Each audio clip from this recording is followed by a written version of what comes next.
நான் நேர்மையில் நிலைத்திருந்து உமது முகம் காண்பேன். உமது மாட்சியை நீர் வெளிப்படுத்தும் போது நான் நிறைவு பெறுவேன்.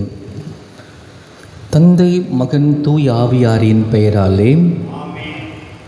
நம் ஆண்டவராகிய இயேசு கிறிஸ்துவின் அருளும் தந்தையாகிய கடவுளின் அன்பும் தூய் ஆவியாரின் நட்புறவும் உங்கள் அனைவரோடும் இருப்பதாக.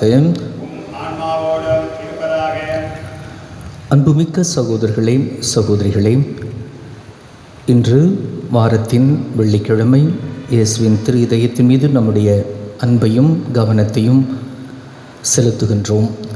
இந்த நாளிலே நம்முடைய பங்கிலே இயங்கி வருகின்ற புனித காணிக்கை அன்னை அன்பியத்தை, அவர் லேடி ஆஃப் பிரசன்டேஷன் அன்பியம், இதை சிறப்பாக நினைந்து ஜெபிக்கின்றோம்.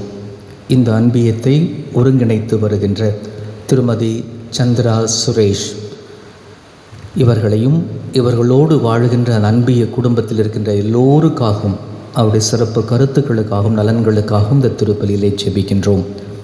இந்த தூய மறை நிகழ்வுகளை கொண்டாட நாம் தகுதி பெறும் பொருட்டு நம் பாவங்களை ஏற்றுக்கொள்வோம்.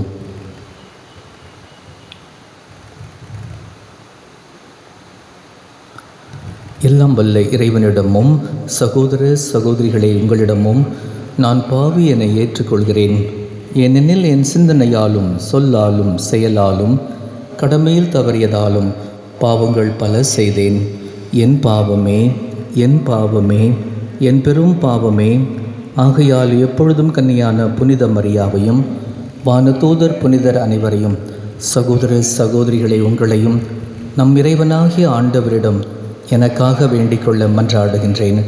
எல்லாம் வல்ல இறைவன் நம் மீது இரக்கம் வைத்து நம் பாவங்களை மன்னித்து நம்மை நிலை வாழ்வுக்கு அழைத்து செல்வாராக.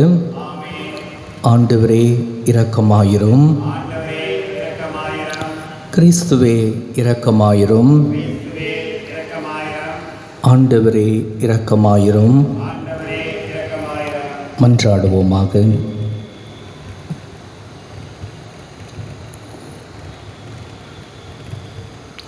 இறைவா, தவறி நடப்போர் நன்னெறிக்கு திரும்பி வர அவர்களுக்கு உமது உண்மையின் ஒளியை காட்டுகின்றேன். கிறிஸ்துவ நம்பிக்கையை கடைபிடிப்போர் அனைவரும் தமது பெயருக்கு பொருந்தாதவற்றை விலக்கவும் ஏற்றவற்றை செயல்படுத்தவும் செய்தருள்வீராக. உம்மோடு தூய ஆவியானவரின் ஒன்றிப்பில் இறைவனாக என்றென்றும் வாழ்ந்து ஆட்சி செய்கின்றீர்கள் ஆண்டவரும் உம் திருமகனுமாகிய இயேசு கிறிஸ்து வழியாக உம்மை மன்றாடுகின்றோம். ஆமென்.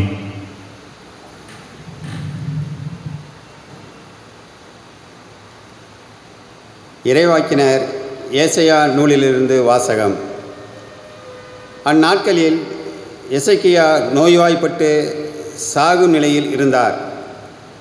ஆமோஸின் மகனான ஏசாயா இறைவாக்கினர் அவரை காண வந்து அவரை நோக்கி, ஆண்டவர் கூறுவது இதுவே, நீர் உம் வீட்டு காரியத்தை ஒழுங்குபடுத்தும். ஏனெனில் நீர் சாகப் போகிறீர், பிழைக்க மாட்டீர் என்றார். எசேக்கியா சுவர்புறம் தம் முகத்தை திருப்பிக் கொண்டு ஆண்டவரிடம் மன்றாடி, ஆண்டவரே, நான் உம் திருமுன் உண்மை வழியில் மாசற்ற மனத்துடன் நடந்து வந்ததையும் உம் பார்வைக்கு நலமானவற்றை செய்ததையும் நினைத்தருளும் என்று கூறி கண்ணீர் சிந்தி தேம்பி தேம்பி அழுதார். அப்பொழுது ஆண்டவரின் வாக்கு ஏசாயாவுக்கு அருளப்பட்டது. நீ எசேக்கியாவிடம் சென்று கூற வேண்டியது, உன் தந்தை தாவீதின் கடவுளாகிய ஆண்டவர் கூறுவது இதுவே, உன் கண்ணீரை கண்டேன். இதோ நீ வாழும் காலத்தை இன்னும் 15 ஆண்டு மிகுதியாக்குவேன். உன்னையும் இந்த நகரையும் அசிரிய மன்னன் கையினின்று விடுவிப்பேன். இந்த நகரை பாதுகாப்பேன். எசேக்கியா நலமடைய ஓர் அத்திப்பழ அடையை கொண்டு வந்து பிளவியின் மேல் வைத்து கட்டுங்கள் என்று ஏசாயா பதில் கூறியிருந்தார். ஏனெனில் ஆண்டவரின் இல்லத்திற்கு என்னால் போக முடியும் என்பதற்கு எனக்கு அடையாளம் யாது என்று எசேக்கியா அரசர் கேட்டிருந்தார். தாம் கூறிய இந்த வார்த்தையை ஆண்டவர் நிறைவேற்றுவார் என்பதற்கு அவர் உமக்களிக்கும் அடையாளம் இதோ, சாயும் கதிரவனின் நிழல் ஆகாசின் கதிரவ கடிகையில் 10 பாத அளவு பின்னிடச் செய்வேன். அவ்வாறே சாயும் கதிரவனின் நிழல் அக்கடிகையில் 10 பாத அளவு பின்னிட்டது. ஆண்டவரின் அருள்வாக்கு. இறைவனுக்கு நன்றி. திருப்பாடல் பல்லவி. அழிவின் குழியினின்று ஆண்டவரே என் உயிரை காத்தீர். அழிவின் குழியினின்று ஆண்டவரே என் உயிரை காத்தீர். என் வாழ்நாட்களின் நடுவில் இவ்வுலகை விட்டு செல்ல வேண்டுமே. நான் வாழக்கூடிய எஞ்சிய ஆண்டுகளை பாதாளத்தின் வாயில்களில் கழிக்க நேருமே என்றேன். பல்லவி.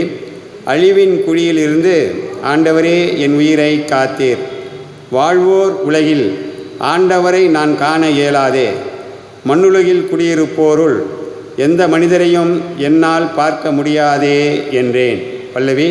அழிவின் குழியிலிருந்து ஆண்டவரே என் உயிரை காத்தீர். என் உறைவிடம் மேய்ப்பவரின் கூடாரத்தைப் போல் பெயர்க்கப்பட்டு என்னை விட்டு அகற்றப்படுகிறது. நெசவாளன் பாவை சுருட்டுவது போல் என் வாழ்வை முடிக்கின்றேன்.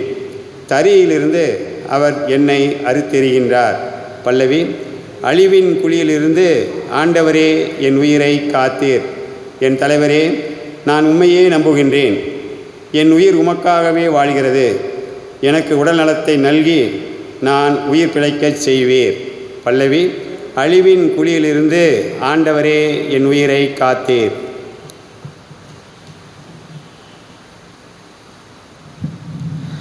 அல்லேலூயா, அல்லேலூயா, அல்லேலூயா, அல்லேலூயா,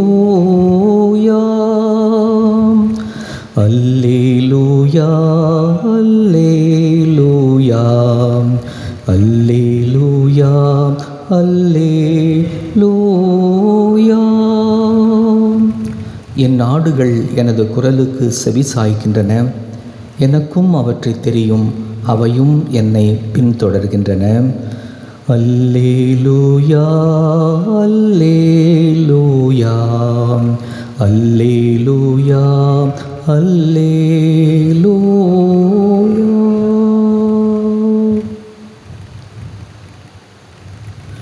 ஆண்டவர்களோடு இருப்பாராக. மத்தேயு எழுதிய தூய நற்செய்தியிலிருந்து வாசகம்.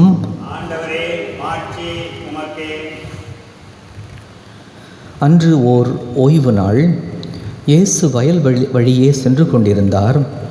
பசியாயிருந்ததால் அவருடைய சீடர் கதிர்களை கொய்து தின்னத் தொடங்கினர். பரிசேயர்கள் இதை பார்த்து இயேசுவிடம், பாரும், ஓய்வு நாளில் செய்யக்கூடாததை உம் சீடர்கள் செய்கிறார்கள் என்றார்கள்.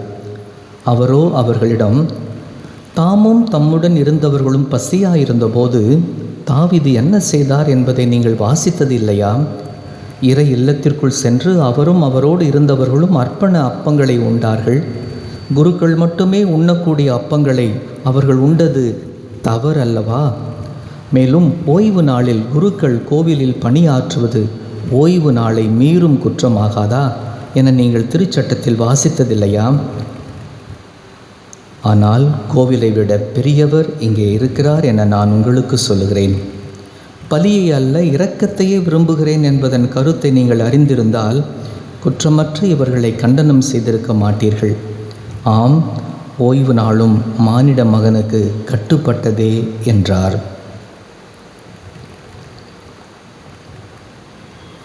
ஆண்டவரின் அருள்வாக்கு. கிறிஸ்துவே உமக்கு புகழ்.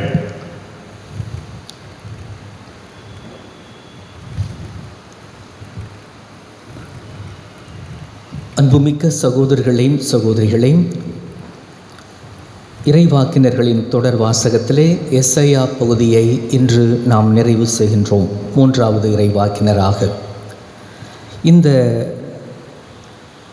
பகுதி, இன்றைய வாசக பகுதி எஸ்ஐயா புத்தகம் 38ஆம் அதிகாரம். தயவு கூர்ந்த மனதில் பதித்து கொள்ளுங்கள். ஏனென்றால் நாம் வாழுகின்ற காலம் கொடூரமான காலமாக இருக்கிறது. நோய் தொற்று கிருமி, வெளியே போகாதே, யாரையும் பார்க்காதே, எதையும் தொடாதே, இப்படி பல கட்டுப்பாடுகளுக்குள் வாழ வேண்டிய ஒரு நோய் காலமாக யுகமாக இருக்கிறது. இது கொரோனா, கோவிட்-19 என்றெல்லாம் சொல்லி அச்சுறுத்துகின்ற காலம், நோய் காலம். இது மட்டுமல்லாமல் நம்முடைய சாதாரண உடல் வாழ்க்கையிலே, உயிர் வாழ்க்கையிலே நோய்வாய்ப்படுவது நமது சாதாரண காரியமாகிவிட்டது. எனவே நாம் நோய்வாய்ப்படும் பொழுது அல்லது நமக்கு நெருக்கமானவர்கள் நோய்வாய்ப்பட்டு இருக்கும் பொழுது பயன்படுத்தக்கூடிய அருமையான ஒரு பகுதி, மிக மிக ஆறுதல் தரக்கூடிய ஒரு பகுதி தான் எசாயா 38ஆம் அதிகாரம். இதற்கு இணையான ஒரு பகுதியை 2 அரசர்கள் 20ஆம் அதிகாரம் 1 முதல் 11 வரை நீங்கள் பார்ப்பீர்கள். அங்கே சரித்திர நிகழ்வாக சொல்லப்படுகிறது. இங்கே இறைவாக்கு அறிக்கையாக இங்கே பதிவு செய்யப்படுகிறது. ரெண்டுமே ஒரே நிகழ்வு. 2 அரசர்கள் 20 1:11 அல்லது எசாயா 38 நமக்கு நோய்வாய்ப்பட்டு நாம் தளரும் பொழுது, நாம் பதறும் பொழுது, அல்லது நமக்கு நெருக்கமானவர்கள் நோய்வாய்ப்பட்டு நாம் அவர்களுக்காக அழும் பொழுது, ஜெபிக்கும் பொழுது இந்த பகுதியை எடுத்து வாசிப்போம், ஆறுதல் பெறுவோம். இஸ்ரேல் மக்களுடைய வரலாற்றிலே தாவீது அரசருக்கு பிற்பாடு எல்லா அரசர்களும் புறையோடி கிடந்தார்கள், கடவுளுக்கு வெறுப்பை உண்டாக்குவராக இருந்தார்கள். ஆனால் 2 அரசர்கள் மட்டும்தான் நல்ல அரசர்கள் என்று சொல்லப்படுகிறார்கள். அவர்களில் ஒருவர் எசாயா காலத்திலே வாழ்ந்த எசேக்கியா அரசன். எசாயா இறைவாக்கினர் காலத்தில் வாழ்ந்த எசேக்கியா அரசன். இன்னொரு அரசன் யோசியா என்ற அரசன். 2 பேர் தான் நல்ல அரசர்கள் என்று சொல்வார்கள். கடவுளுக்கு சற்று பயந்து ஆட்சி செய்த அரசன் இந்த எசேக்கியா. எசேக்கியா திடீரென்று நோய்வாய்ப்பட்டு போகிறார். மிகவும் மிகவும் மிகவும் ஆபத்தான, ஏறக்குறைய இறுதி கட்டம். கடவுளை இவர் அன்பு செய்ததாலும், கடவுள் இவர் மீது கிருபை வைத்திருந்ததாலும் எசாயா இறைவாக்கினரை எசேக்கியா அரசனிடம் அனுப்பி, மற்றவர்கள் யாருக்கு இந்த மாதிரி எச்சரிக்கை செய்வதில்லை, இவருக்கு மட்டும் எச்சரிக்கை செய்கிறார். உன்னுடைய நாள் நெருங்கி விட்டது, நீ சீக்கிரமாக போகப் போகிறாய், எல்லாவற்றையும் சரி கட்டு, எழுத வேண்டியதெல்லாம் எழுதி வை, உயில் எழுது, எல்லாவற்றையும் நீ தயார் செய் என்று எச்சரிக்கின்றார். அவ்வளவுதான். எசேக்கியா தன் படுக்கையின் மீது உட்கார்ந்து கொண்டு, படுக்கை என்றால் படுக்க வேண்டும், ஆனால் இவர் உட்கார்ந்து அப்போ தூக்கம் வரல, சாவு பயம். தன்னுடைய தலையை சுவற்றிலே மோதிக்கொண்டு அழுது கதறி அழுகிறார். எசேக்கியா சுவர்புறம் தம் முகத்தை திருப்பி கொண்டு ஆண்டவரிடம் மன்றாடி கண்ணீர் சிந்தி தேம்பி தேம்பி அழுதார் என்று நாம் வாசிக்கிறோம். உங்களுக்கும் எனக்கும் இப்படித்தான் நிலை வரும். இது கேள்விப்பட்டால் எப்படி இருக்கும் என்று யோசியுங்கள். இந்த பின்னணியில் தான் ஆண்டவர் இவருடைய ஜெபத்தை கேட்கிறார். அவருடைய வாழ்க்கை கடவுளுக்கு பிரியமாக இருந்ததால் அவருடைய கண்ணீரை கண்டார், பதில் சொல்லி அனுப்புகிறார். அதே எசாயா இறைவாக்கினர் வழியாக இந்த எசேக்கியா மன்னனுக்கு செய்தி வருகிறது. எசேக்கியா, ஆண்டவர் உன்னுடைய கண்ணீரை கண்டார், உன்னுடைய வேண்டுதலை கேட்டார். எனவே 3 காரியங்கள் செய்கிறார். 1, உனக்கு 15 ஆண்டுகள் கூட்டி கொடுக்கிறார். என்ன சந்தோஷமாக இருந்திருக்கும், யோசித்து பாருங்களேன். அவருடைய எக்ஸ்டென்ஷன் ஆஃப் லைஃப் 15 ஆண்டுகள் உனக்கு கூட்டி கொடுக்கிறார். நாளைக்கோ நாளன்னைக்கோ என்று சொன்னவனுக்கு 15 ஆண்டுகள் போதாதா? 2வதாக, இன்னும் 3 நாட்களில் நீ எழுந்து ஆண்டவருடைய கோவிலுக்கு போவாய். இன்றைக்கி கொரோனாவில் நமக்கு எல்லாம் இது சொன்னால் எவ்வளோ ஆறுதலாக இருக்கும். ஆகஸ்ட் மாதம் 1ஆம் தேதி கோவில் திறந்துடும்னு சொன்னால் எவ்வளோ சந்தோஷமாக இருக்கும். கோவிலுக்கு போவேன் அப்படின்னா நம்ம ஆண்டவர்கிட்ட கேட்கணும்னு நினைக்கிறேன், அழணும்னு நினைக்கிறேன், கதறணும்னு நினைக்கிறேன். ஆண்டவர்கிட்ட கேட்டால் நிச்சயமாக கிடைக்கும், இந்த விடுதலை கிடைக்கும். எத்தனை கட்டுப்பாடுகள், எதுவுமே செய்ய முடியாமல் இருக்கின்றோம். எனவே 3 நாட்களில், ஏன்னா விவிலியத்தில் 3ஆம் நாள் எப்பொழுதும் மகிழ்ச்சியின் நாள், மகிமையின் நாள், கடவுளுடைய மாட்சி வெளிப்படுத்துகிற நாள். எனவே 3ஆம் நாள் நீ கோவிலுக்கு போவாய், ஆண்டவருடைய கோவிலுக்கு. 3வது பிளெஸ்ஸிங் என்ன தெரியுமா? உன்னை அச்சுறுத்தி கொண்டிருக்கிற அசீரியர்கள் இல்லாமல் போவார்கள். அப்போது இந்த அரசனுடைய எசேக்கியாவுடைய நோய்க்கு காரணம் ஏதோ ஒரு கட்டி இருந்திருக்கிறது. அது பின்னால் பார்க்குறோம். அந்த கட்டி தான் அந்த நோய். அதோடு கூட மனதில் ஒரு கிளேசம், எதிரியுடைய தொல்லை. சில நேரங்களில் நம்ம நோய்க்கு என்ன காரணம் என்றால் உடல் காரணங்கள் மட்டுமல்ல, நம்முடைய ஜீன்ஸ், நம்முடைய குரோம்ஸ், அது மட்டும் இல்லை, மனது கூட. மனது பாதிக்கப்பட்டால் உடல் நலம் பாதிக்கப்படும். இந்த அசீரியதை பற்றி பயம் இருப்பதால் தான் நீ நோயாக இருக்கிறாய். அந்த பயத்தையும் எடுத்து விட்டேன். என்ன அருமையான இந்த பின்னணியில் தான் அன்புமிக்க நம்ம அடிக்கடி பயன்படுத்துகிற விண்ணப்பத்தை கேட்பவரே, என் கண்ணீரை காண்பவரே, சுகம் தருபவரே, தோத்திரம் ஏசையா. அந்த பின்னாடி வந்தது இந்த பின்னணியில் தான். விண்ணப்பத்தை கேட்டு கண்ணீரை துடைச்சி சுகம் தந்தார் ஆண்டவர் அவருக்கு கேட்டதால். அதன் பிறகு ஏசையா அவருடைய கட்டிக்கு ஒரு இலை, பச்சிலை மருந்தை தயார் செய்து அதிலே வைத்து அந்த கட்டியையும் குணமாக்குகிறார். அன்புமிக்க இன்று நாம் வாழ்கின்ற நோய் காலத்திலே கேட்போம், நோய்க்கு எத்தனை மருந்து இருக்கிறது. இங்கிலீஷ் மருந்து என்று சொல்கிறார்கள், ஆயுர்வேத மருந்து, அலோபதி இங்கிலீஷ் மருந்து, ஆயுர்வேத மருந்து, சித்த மருந்து, என்னென்னமோ சொல்லுவாங்க, இலை மருந்து, நாட்டு மருந்து என்று சொல்லுகிறார்கள். அந்த காலத்தில் நாங்கள் கிராமத்தில் வருகிறோம், ஒரே ஒரு வைத்தியர் தான், அவர் லேகியம் தான் கொடுப்பார். இன்றைக்கு லேகியம், கஷாயம் கிராமங்களிலே வீட்டிலே இதெல்லாம் இருக்கிறது. ஆனால் மனிதன் எப்படி மருந்து கண்டுபிடிக்கிறான்னு பாருங்கள்.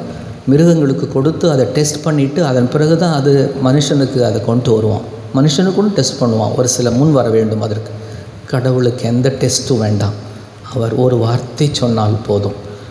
எசேக்கியா நீ 15 ஆண்டுகள் வாழ்வாய், எசேக்கியா நீ 3 நாட்களில் கோவிலுக்கு போவாய், எசேக்கியா உன் எதிரி இல்லாமல் போவான். என்ன ஆண்டவருடைய வார்த்தையினுடைய சக்தி இது! குணப்படுத்துகிற ஆண்டவர். அதுதான் ஆண்டவர் சொல்கிறார், யெகோவா ராகாப். ராகாப் என்றால் குணமாக்குபவர். கடவுள் நம்மை குணப்படுத்துகின்ற கடவுள். விடுதலை பயண நூலில் ஆண்டவர் சொன்ன, நான் குணப்படுத்தும் ஆண்டவர் உங்களை என்று சொல்கிறார்.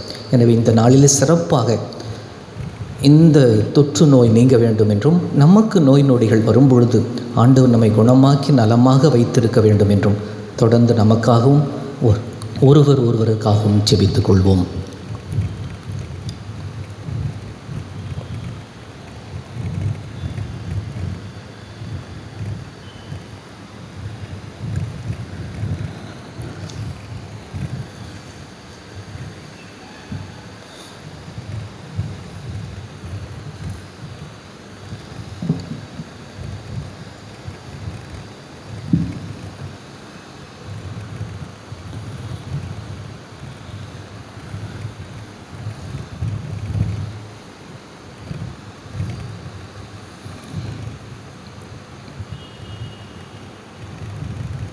ஆண்டவரே, அனைத்துலகின் இறைவா, நீர் வாழ்த்து பெறுவீராக.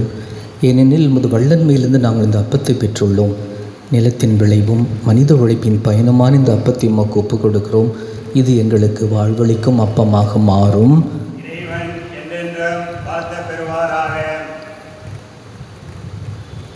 கிறிஸ்து நம் மனித இயல்பில் பங்கு பெற திருவுளமானார். இந்த தண்ணீர், ரசம் இவற்றின் மறைபொருள் வழியாக நாமும் அவரது இறை இயல்பில் பங்கு பெறுவோமாக. ஆண்டவரே, அனைத்துலகின் இறைவா, நீர் வாழ்த்து பெறுவீராக. ஏனெனில் உமது வள்ளல் மேலிருந்து நாங்கள் இந்த ரசத்தை பெற்றுள்ளோம். திராட்சை செடியும் மனித உழைப்பின் பயணமான இந்த ரசத்தை உமக்கு ஒப்புக் கொடுக்கிறோம். இது எங்களுக்கு ஆன்மீக பானமாக மாறும். ஆண்டவரே, தாழ்மையான மனமும் நொறுங்கிய உள்ளமும் கொண்ட எங்களை ஏற்றருளும். ஆண்டவரே இறைவா, நாங்கள் இன்று உமது திருமணம் ஒப்புக் கொடுக்கும் இப்பலி உமக்கு உகந்தது ஆவதாக. ஆண்டவரே, அந்த குற்றம் நீங்க என்னை கழுவியருளும், என் பாவத்திலிருந்து என்னை தூய்மையாக்கும்.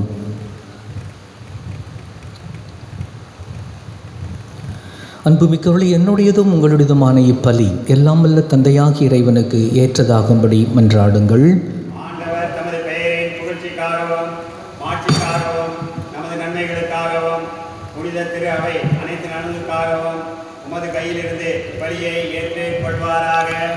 ஆண்டவரே, உம்மை நோக்கி மன்றாடும் திரு அவையின் காணிக்கைகளை கண்ணோக்கியருளும். உம் நம்பிக்கையாளர் புனிதத்தில் வளர உதவும் உணவாக இவற்றை மாற்றியருள்வீராக. எங்கள் ஆண்டவராகிய கிறிஸ்து வழியாக உம்மை மன்றாடுகின்றோம். ஆண்டவர் உங்களோடு இருப்பாராக. இதயங்களை மேலே எழுப்புங்கள். நம் இறைவனாகிய ஆண்டவருக்கு நன்றி கூறுவோம். ஆண்டவரே, தூயவரான தந்தையை, என்றும் உள்ள எல்லாம் வல்ல இறைவா, எங்கள் ஆண்டவராகிய கிறிஸ்து வழியாக எந்நாளும் எவ்விடத்திலும் நாங்கள் உமக்கு நன்றி செலுத்துவது மெய்யாகவே தகுதியும் நீதியுமாகும், எங்கள் கடமையும் மீட்புக்குரிய செயலுமாகும். கிறிஸ்துவின் இறப்பினை நாங்கள் அன்போடு கொண்டாடுகின்றோம். அவரது உயிர்ப்பினை உயிராற்றல் உள்ள நம்பிக்கையோடு அறிக்கையிடுகின்றோம். மாட்சியுடன் அவர் மீண்டும் வருவார் என உறுதியோடு எதிர்நோக்குகின்றோம். ஆகவே புனிதர் வானதூதர் அனைவரோடும் சேர்ந்து நாங்கள் உம்மை புகழ்ந்தேத்தி முடிவின்றி ஆர்ப்பரித்து சொல்வதாவது: தூயவர் தூயவர் தூயவர், வான்படைகளின் கடவுளாம் ஆண்டவர், விண்ணகமும் மண்ணகமும் உமது மாட்சியால் நிறைந்துள்ளன. உன்னதங்களிலே ஓசன்னா. ஆண்டவர் பெயரால் வருபவர் ஆசி பெற்றவர். உன்னதங்களிலே ஓசன்னா.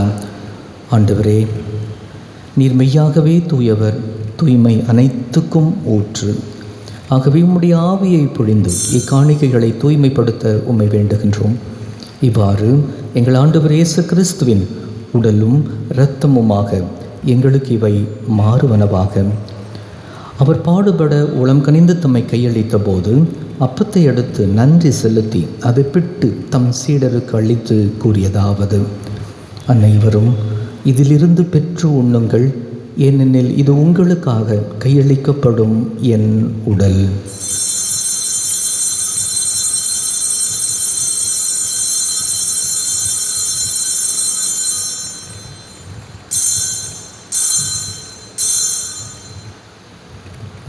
அவ்வண்ணமே இரவு விருந்தை அருந்திய பின் கிண்ணத்தையும் எடுத்து மீண்டும் உமக்கு நன்றி கூறி தம் சீடர்களுக்கு அளித்து அவர் கூறியதாவது: அனைவரும் இதிலிருந்து பெற்று பருகுங்கள், ஏனெனில் இது புதிய நிலையான உடன்படிக்கைக்குரிய என் இரத்தத்தின் கிண்ணம்.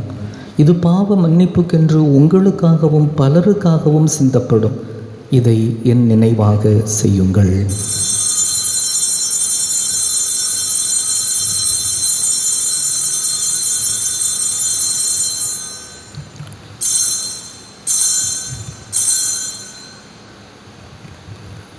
நம்பிக்கையின் மறைபொருள். ஆண்டவரே, நீர் வரும் அளவும் உமது இறப்பினை அறிக்கையிடுகின்றோம், உமது உயிர்ப்பினையும் எடுத்துரைக்கின்றோம். ஆகவே ஆண்டவரே, நாங்கள் கிறிஸ்துவின் இறப்பினையும் உயிர்ப்பினையும் நினைவு கூர்ந்து வாழ்வுதரும் அப்பத்தையும் மீட்பளிக்கும் கிண்ணத்தையும் உமக்கு ஒப்புக் கொடுக்கின்றோம். உம் திருமுன் நின்று உமக்கு ஊழியம் புரிய தகுந்தவர்கள் என எங்களை ஏற்றுக்கொண்டேன். எனவே உமக்கு நன்றி செலுத்துகின்றோம். மேலும் கிறிஸ்துவின் உடலிலும் இரத்தத்திலும் பங்கு கொள்ளும் எங்களை தூய ஆவியார் ஒன்று சேர்க்க வேண்டுமென உம்மை தாழ்மையுடன் மன்றாடுகின்றோம். ஆண்டவரே, உலகெங்கும் பரவியிருக்கும் உமது திரு அவையை நினைவு கூர்ந்தருளும். எங்கள் திருத்தந்தை பிரான்சிஸ், எங்கள் ஆயர் நீதிநாதன், எல்லா திருநிலையினர் ஆகிய அனைவரோடும் உமது திரு அவை அன்பில் நிறைவு பெற செய்தருளும். மேலும் உயிர்த்தெழும் எதிர்நோக்குடன் துயில் கொள்ளும் எங்கள் சகோதர சகோதரிகளையும் இறந்தோர் அனைவரையும் இரக்கத்துடன் நினைவு கூர்ந்து உமது திருமுக ஒளியினுள் ஏற்றருளும். எங்கள் அனைவர் மீதும் இரக்கமாயிரும். கடவுளின் கன்னித்தாயான புனித மரியா, அவருடைய கணவரான புனித யோசேப்பு, புனித திருத்தூதர்கள், இவ்வுலகில் உகந்தவராய் இருந்தோர் ஆகிய புனிதர் அனைவருடனும் நாங்கள் நிலை வாழ்வில் பங்கு கொள்ளும் தகுதி பெற்று உம் திருமகன் இயேசு கிறிஸ்து வழியாக உம்மை புகழ்ந்தேத்தும் வரமருள உம்மை மன்றாடுகின்றோம். இவர் வழியாக இவரோடு இவரில் எல்லாம் வல்ல இறைவனாகிய தந்தையே, தூய ஆவியாரின் ஒன்றிப்பில் எல்லா புகழும் மாட்சியும் என்றென்றும் உமக்கு உரியதே. ஆமென், ஆமென், ஆமென்.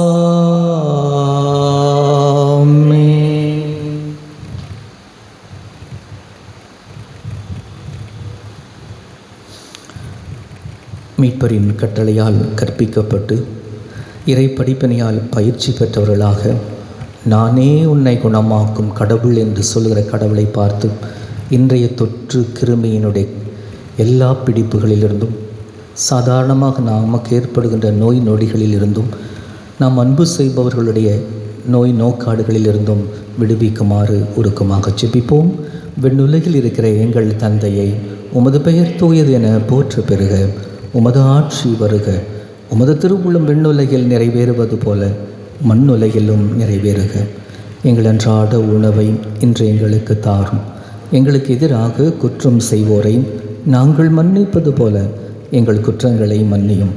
எங்களை சோதனைக்கு உட்படுத்தாதேயும், தீமையிலிருந்து எங்களை விடுவித்தருளும். ஆண்டவரே, தீமை அனைத்திலும் இருந்தும் எங்களை விடுவித்து எங்கள் வாழ்நாளில் அமைதியை கனிவுடன் அருள உம்மை மன்றாடுகின்றோம். உமது இரக்கத்தின் உதவியால் நாங்கள் பாவத்திலிருந்தும் நோக்காடுகளிலிருந்தும் எப்போதும் விடுதலை பெற்று யாதொரு கலக்கமும் இன்றி நலமாய் இருப்போமாக. நாங்கள் எதிர்நோக்கியிருக்கும் பேரின்பத்துக்காகவும் எம் மீட்பராகிய இயேசு கிறிஸ்துவின் வருகைக்காகவும் காத்திருக்கின்றோம்.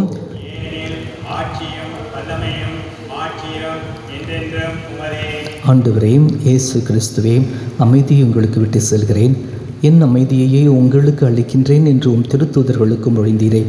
எங்கள் பாவங்களை பாராமல் உமது திரு அவையின் நம்பிக்கையை கண்ணோக்கி உமது திருவுளத்திற்கேற்ப அதற்கு அமைதியும் ஒற்றுமையும் நலமான வாழ்வையும் அளித்தருள்வீராக. என்றென்றும் வாழ்ந்து ஆட்சி செய்கின்றவர் நீரே. ஆண்டவர் அளிக்கின்ற அமைதி உங்கள் அனைவரோடும் என்றென்றும் இருப்பதாக. ஒருவருக்கொருவர் உறவின் வாழ்த்தை பகிர்ந்து கொள்வோம். உலகின் பாவங்களை போக்க இறைவனின் செம்மறியே எங்கள் மேல் இரக்கமாயிரம். உலகின் பாவங்களை போக்க இறைவனின் செம்மறியே எங்கள் மேல் இரக்கமாயிரம். உலகின் பாவங்களை போக்க இறைவனின் செம்மறியே எங்களுக்கு அமைதியை அளித்தருள.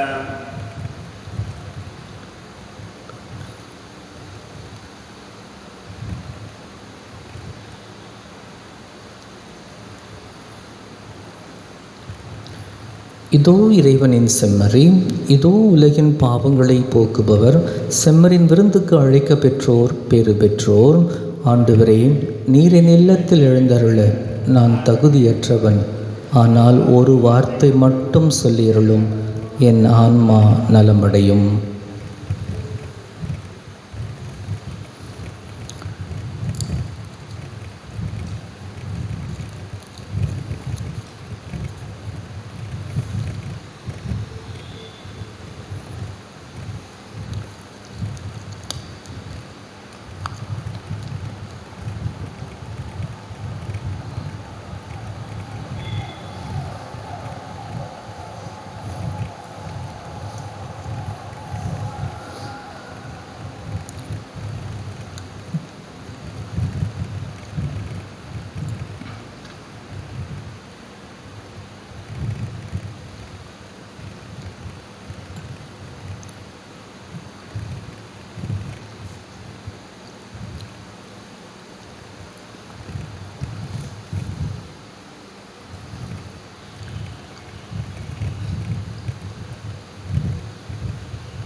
என் சதையை உண்டு எனது இரத்தத்தை குடிப்பவர் என்னோடு இணைந்திருப்பார், நானும் அவரோடு இணைந்திருப்பேன் என்கிறார் ஆண்டவர்.